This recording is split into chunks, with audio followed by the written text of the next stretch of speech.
প্রিয় দর্শক, আসসালামু আলাইকুম। আমি শামীম হোসাইন। আমার আরও একটা নতুন ভিডিওতে আপনাদের সবাইকে স্বাগত। আজকে আমরা ঠিক একদম অন্যরকম একটা ভিডিও নিয়ে আপনাদের সামনে হাজির হয়েছি।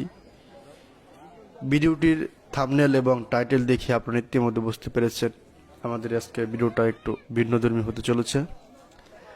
আজকে আমরা মূলত এমন একটা মেলা আপনাদেরকে দেখাতে চলেছি। এই মেলাটা হচ্ছে বর্ষি ঘোরানোর মেলা। এই মেলাটা মূলত হিন্দু ধর্মাবলম্বী যে ভাই বোনেরা আছে, বাংলাদেশের যারা হিন্দু ধর্মাবলম্বী, তারা এই বর্ষি ঘোরানোর মেলাটা প্রতি বছরই আয়োজন করে থাকে। সারা দেশেই প্রায় বর্ষি ঘোরানোর যে মেলাটা হয়ে থাকে, তার মধ্যে অন্যতম একটা মেলা হচ্ছে কালিয়াকৈর উপজেলার নৈহাটি গ্রামের বর্ষি ঘোরানোর মেলা।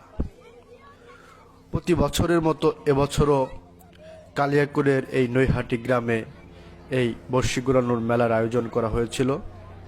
তারই পরিপ্রেক্ষিতে আমরা এই মেলাতে চলে এসেছি এবং মেলাতে যেহেতু এসেছি তাই চেষ্টা করলাম যে আপনাদেরকে একটু কিছু ফুটেজ তুলে নিয়ে যে আপনাদেরকে দেখাতে পারি, যাতে আপনারাও এরকম গ্রামীণ পরিবেশে একটা সুন্দর মেলা উপভোগ করতে পারেন।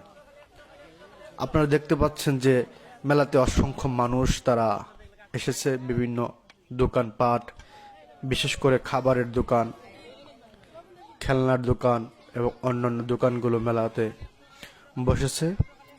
শত শত মানুষ মেলাতে তারা ভিড় জমিয়েছে বর্ষি ঘোরানোর মেলা দেখবে বলে।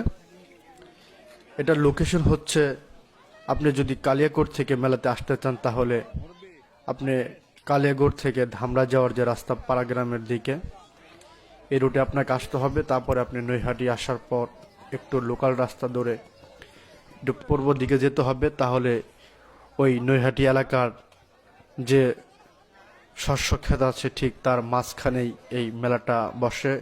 এই যে একটি বটগাছ দেখতে পারবেন, এখানে একটা মন্দির আছে, ঠিক মন্দিরের দক্ষিণ পাশেই এই মেলাটির আয়োজন করা হয়। এই যে বিভিন্ন ধরনের জিলাপির দোকান আপনারা দেখতে পাচ্ছেন, সুন্দর রঙিন জিলাপি। এই যে এগুলো হচ্ছে মাঠার দোকান। এখানে আপনি টাটকা এবং অনেক ভালো মানের গরুর দুধ থেকে তৈরি যে মাঠা, সেটা আপনারা খেতে পারবেন। ছোট্ট একটি বাচ্চাকে দেখতে পাচ্ছেন, কত সুন্দর, তিনি একটি বন্দুক নিয়ে খেলা করতেছেন, যা শৈশবে আমরাও করতাম। ছোট্ট যে মেয়েটিকে দেখতে পাচ্ছেন, তিনি খাবার খাচ্ছেন। আপনার প্রিয়জনের জন্য হাতের চুড়ি বা বিভিন্ন ধরনের যে খেলনার সরঞ্জাম মাটির তৈরি, সেগুলো আপনারা এই জায়গা থেকে কিনতে পারবেন।